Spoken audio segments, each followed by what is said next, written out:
శ్రీమహాగణాధిపతయే నమః. ఓం గురుభ్యో నమః. ఓం శ్రీమాత్రే నమః. పరమేశ్వర స్వరూపమైనటువంటి జ్యోతిష, వాస్తు మరియు ఇతర అనేకమైనటువంటి శాస్త్రములను మనకు అందించినటువంటి మహర్షులకి నమస్కారం. హయగ్రీవ హయగ్రీవ హయగ్రీవేతియో వదేత్ తస్య నిస్సరతే వాణి జన్హుకన్యా ప్రవాహవత్. అరుణాం కరుణాతరంగితాక్షీం ధృతపాశాంకుశపుష్పబాణచాపాం అనిమాదిభిరావృతాం మయూకైః అహమిత్యేవ విభావయే భవానీం. శ్రీమాత్రే నమః. ప్రేక్షకులకి ఆ లలితాంబిక అమ్మవారి యొక్క అనుగ్రహం పరిపూర్ణంగా కలగాలని మనస్ఫూర్తిగా కోరుకుంటూ మనం ఈరోజు చెప్పుకోబోయేటువంటి టాపిక్ ఏమిటి అంటే శని వక్రత్యాగము. నవంబర్ 16వ తేదీ నుంచి 4.5 నెలల పాటు వక్రత్యాగంలో కుంభంలో ఉంటాడు. అంటే ఇన్ని రోజులు వక్రించున్నాడు, రెట్రోగ్రేషన్ అంటారు. అంటే ఆయనే వెనక్కి తిరగడు, గుర్తుపెట్టుకోండి. ఈ ప్లాంటరీ పొజిషన్స్ ఏవైతే ఉన్నాయో, ఈ భూమి తిరిగేటువంటి విషయం కానివ్వండి, సూర్యుడు ఉన్నటువంటి పొజిషన్ కానివ్వండి, శని ఉన్నటువంటి పొజిషన్స్ కానివ్వండి, వెనక్కి వెళ్ళినట్టుగా సర్క్యులేషన్లో అనిపిస్తుంది. అప్పుడు ఏమవుతుంది, వెనక్కి వెళ్ళినట్టుగా అనిపించినప్పుడు ఆ ఫలితాలు కూడా వెనక్కి వెళ్ళినట్టుగానే ఉంటాయి. ఇప్పుడు ఈ వక్రగతి పోయింది, స్ట్రైట్ అయ్యి ఇక్కడ కూర్చున్నాడు. ఇలా ఉన్నప్పుడు ప్రతి గ్రహము కూడా తన స్వక్షేత్రంలో, స్వస్థానాల్లో ఉన్నప్పుడు ఒక్కొక్క భావము అంటే ఒక్కొక్క ఫలితం ఇస్తూ ఉంటుంది. ఆ రకంగా శని భగవానుడు మనకి ఎటువంటి మంచి ఫలితాలను ఇవ్వనున్నాడు, ఏ విషయాల పట్ల మనం జాగ్రత్తగా ఉండాలి, మరియు అదేవిధంగా ఏ పరిహార మార్గం చేసుకోవాలి అనేటువంటి విషయాలు చెప్తుంది. నేనైనప్పటికీ కూడా చెప్పిస్తుంది సాక్షాత్ లలిత అమ్మవారిగా భావిస్తూ మనం ఒక్కొక్క లగ్నానికి, లగ్నం తెలియని వారి రాశి నుంచి చూసుకుందాం. కన్యా లగ్నము, కన్యా రాశి. కన్యవారికి కనుక చూసుకున్నట్లయితే మీకు శని 6వ స్థానంలో ఉన్నాడు. చాలామంది అంటుంటారు, ఏమంటే శని 3, 6, 11 చాలా మంచిది, 10 కూడా చాలా మంచిది. ఎస్, ఇది ఎప్పుడు దేనికి మంచిది అనేది మనం తీసుకోవాలి.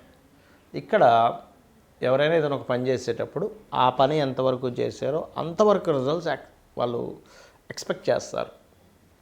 శని 6లో ఉన్నప్పుడు మీరు ఏదైతే ఒక పని చేశారో అంతవరకు ఉండేటువంటి రిజల్ట్ 100% ఇస్తాడు. కర్మకారకుడు పూర్వజన్మ కర్మస్థానంలో వచ్చి కూర్చున్నాడు. కాబట్టి మీరు ఏదైతే చేశారో అది మంచా చెడా, ఇప్పుడు చేసేటువంటిది ఏదైతే ఉందో రిజల్ట్ ఇన్స్టెంట్గా స్పాట్లో ఇచ్చేటువంటి బాధ్యత ఆయన తీసుకుంటాడు. సో కన్యాలగ్నం వాళ్ళు ఈ 4.5 నెలలు మీరు మంచి ఎంత చేస్తుంటే ఇన్స్టెంట్గా మంచి అంత వస్తూ ఉంటుంది. తెలుసో తెలియక అజ్ఞానంలో కొన్ని తప్పులు చేస్తూ ఉంటాం, దానికి తగ్గట్టుగానే ఉంటుంది. అంటే తెలియక చేసిన దానికి కొంత, తెలిసి చేసిన దానికి ఎక్కువగా ఉంటుంది ఎప్పుడైనా రిజల్ట్ అనేది. సో అప్పులు దొరకడం, అదేవిధంగా దూర ప్రాంతాలకు వెళ్ళి ఉద్యోగాల కోసం చేసే ప్రయత్నాలు ఫలించడం, ఫైనాన్షియల్ గ్రోత్ రావడం, ఇవన్నీ శని భగవానుడు మీకు 6లో ఉండి మంచి ఫలితాలు ఇస్తాడు. మరి జాగ్రత్త ఏమిటి అంటే ఇట్స్ వెరీ క్లియర్. మీరు ఎవరితోనైనా ఏదైనా అనవసరమైన గొడవలు, ఎందుకంటే 6లో ఉండే శని మీద కుజుడు దృష్టి ఉంది, అనవసరమైనటువంటి గొడవల జోలికి అసలు వెళ్ళకండి. ఎందుకంటే ఆ గొడవలు చిలికి వాని అది పోలీస్ స్టేషన్, కోర్టు కేసులు అంతవరకు వెళ్ళిపోతుంది. So careful. ఎందుకంటే లగ్నంలో కేతు సంచారం జరుగుతుంది కాబట్టి, కేతు చిత్ర విచిత్ర గ్రహము కాబట్టి ఏంటి, మనకి రకరకాల దిక్కుమాలిన ఆలోచనలను ఇప్పించేసి ఎటో తీసుకెళ్ళిపోతాడు. కాబట్టి కాస్త జాగ్రత్త ఉండాలి. అదంతా కూడా ఆయన పర్సనల్ ఇంట్రెస్ట్ కాదు, మనం చేసుకున్న కర్మే. ఇది పర్టికులర్గా గుర్తుపెట్టుకోండి.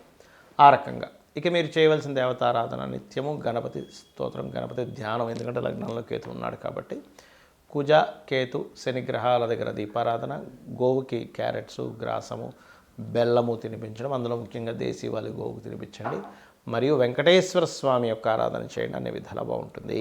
చాలామందికి ఒక అపోహ ఉంది, ఏమిటంటే శని భగవానుడు అని పేరు వినగానే అమ్మో శని. ఫస్ట్ ఆ అపోహ, ఆ కాన్సెప్ట్ మైండ్లో తీసేసేయండి.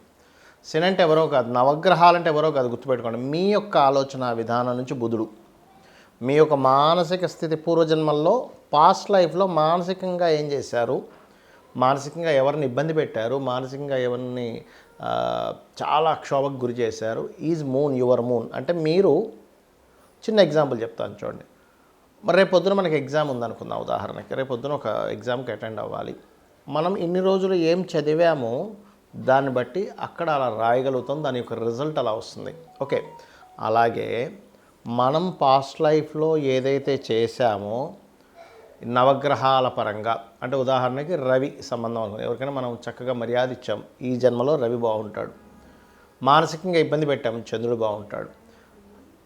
వాక్కుతో లేదా మన బుద్ధితో మ్యానిపులేట్ చేసి అవసరమాన్ని ఇబ్బంది పెట్టాం, బుధుడు ఇబ్బందికరంగా ఉంటాడు. బాగా చేసాం మన బుద్ధితో అవతల వాడికి సహాయం చేసాం, మన వాక్కుతో అవతల వాడికి మంచి ఇది చేసాం, బుధుడు బాగుంటాడు. మనము ఎప్పుడైతే ధార్మికంగా కాకుండా అధర్మంగా అవతల వాడిని ఇబ్బంది పెట్టేశాం, ధార్మికంగా వేరు అధర్మంగా వేరు గుర్తుపెట్టుకోండి. ఇప్పుడు మీకు ఒక ఒక ఒక అవతల వాడు ఏదో కేసు వేసాడు, మీరు ఏ తప్పు చేయకపోయినా సరే మీరు ధర్మంగా పోరాడడానికి మీరు అవతల వ్యక్తి మీద మళ్ళీ ఒక కేసు వేసో ఇంకోటి చేయడం ఇది ధర్మం. కానీ మీరు అధర్మంగా ఎప్పుడైతే చేస్తుంటారో అది ధార్మికమైనటువంటిది కాదు. అప్పుడు గురువు మీకు నెగిటివ్గా అవుతాడు. ఏది అధర్మంగా వెళ్ళినప్పుడు. ధర్మంగా వెళ్ళినప్పుడు గురువు మీకు పాజిటివ్గా అవుతాడు మీ జన్మజాతకంలో. అలాగే సంతానం విషయంలో కావచ్చు, సంతానం విషయంలో రవి గురువులు పాడయ్యాడంటే మీరు ఒక పూర్వజన్మల్లో సంతానం సంబంధించినటువంటి బాధ్యత లేకుండా ఎలాగో వెళ్ళిపోయారు. That is the concept. అలా శుక్రుడు అంటే వివాహము, శని అంటే మనకి కర్మ, రాహు అంటే మాయా లేకపోతే ఈ లోకంలో ఉండేటువంటిది, కేతు అంటే మోక్ష సంబంధించిన, దైవ సంబంధించిన, జ్ఞాన సంబంధించిన ఇట్లాంటివన్నీ తీసుకుంటాం అమ్మమ్మ తాతయ్య. అయితే ఇక్కడ మన కాన్సెప్ట్ శనికి సంబంధించినటువంటి విషయంలో మీ కర్మే శని అంటే ఎవరో కాదు, బయట ఎవరో శని అనుకోకండి, మీ కర్మే శని అంటే మీరు చేసినటువంటి కర్మే శని. ఇప్పుడు చూడండి, ఎగ్జామ్స్లో మనం రాసాము, మార్క్స్ వచ్చాయి. మార్క్స్ ఎలా వచ్చాయి? మీరు రాసినటువంటి ఎగ్జామ్లో మీరు ఎంత నేర్చుకున్నారో, ఎంత క్లియర్గా రాశారో దాన్ని బట్టి మీకు మార్క్స్ ఎలా వస్తాయో, మీరు పూర్వజన్మల్లో ఎలాంటి కర్మలు చేశారో దానికి సంబంధించిన గుడ్ ఆర్ బ్యాడ్ ఇచ్చేవాడు శని. మీ కర్మనే అంటే మీరు బ్యాంకులో అకౌంట్లో డబ్బులు ఎన్ని ఉన్నాయి, మీరు అసలు మీ బ్యాంకులో ఒక 100 రూపాయలు వేసి ఉంచారు, ఒక సంవత్సరం తర్వాత వెళ్ళి అదేంటండి లక్ష లేదండి అని ఏడుస్తారు ఎవరైనా. ఏడవడగా ఎందుకు అంటే బికాజ్ మీరు వేసింది 100 అక్కడ, మీరు ఏడవడంలో అర్థం లేదు. 1,00,000 రూపాయలు చెక్ ఇచ్చాను 100 రూపాయలు ఉన్నాయంటున్నాడు ఏంటని చెప్పి బాధపడాలని అర్థం లేదు. 100 రూపాయలే మీరు ఎలా డ్రా చేసుకోగలరో పూర్వజన్మలో చేసినటువంటి కర్మ అంతే ఇస్తుంది. ఆ 100 రూపాయలు ఉన్నాయా, 1000 రూపాయలు ఉన్నాయా, 1,00,000 రూపాయలు ఉన్నాయా, కోటి ఉందా, 100 కోట్లు ఉందా, 1,00,000 కోట్లు ఉన్నాయని చెప్పేదే శని. గుర్తుపెట్టుకోండి. అది మంచి కానీ బ్యాడ్ కానీ బికాజ్ ఆఫ్ మీరు పాస్ట్ లైఫ్లో ఏం పెట్టారు బ్యాంకులో. 12 అకౌంట్స్ అండి మనకు ఉండేవి, 12 భావాలు ఉంటాయి కదా. మీరు, మీ ధనము, మీ కుటుంబము, మీ యొక్క సిబ్లింగ్స్ ఎందుకు గొడవలు వస్తున్నాయి, ఆ అకౌంట్లు మీరు అట్లా తయారు చేసి పెట్టుకున్నారు. లేదా గృహ సంబంధించిన, వాహన సంబంధించిన లేనట్లయితే చక్కగా నేను బాగా చదువుకున్నానండి, పోయిన జన్మలో ఎవరికో మీరు జ్ఞానం ఇచ్చారు, సింపుల్ థింగ్.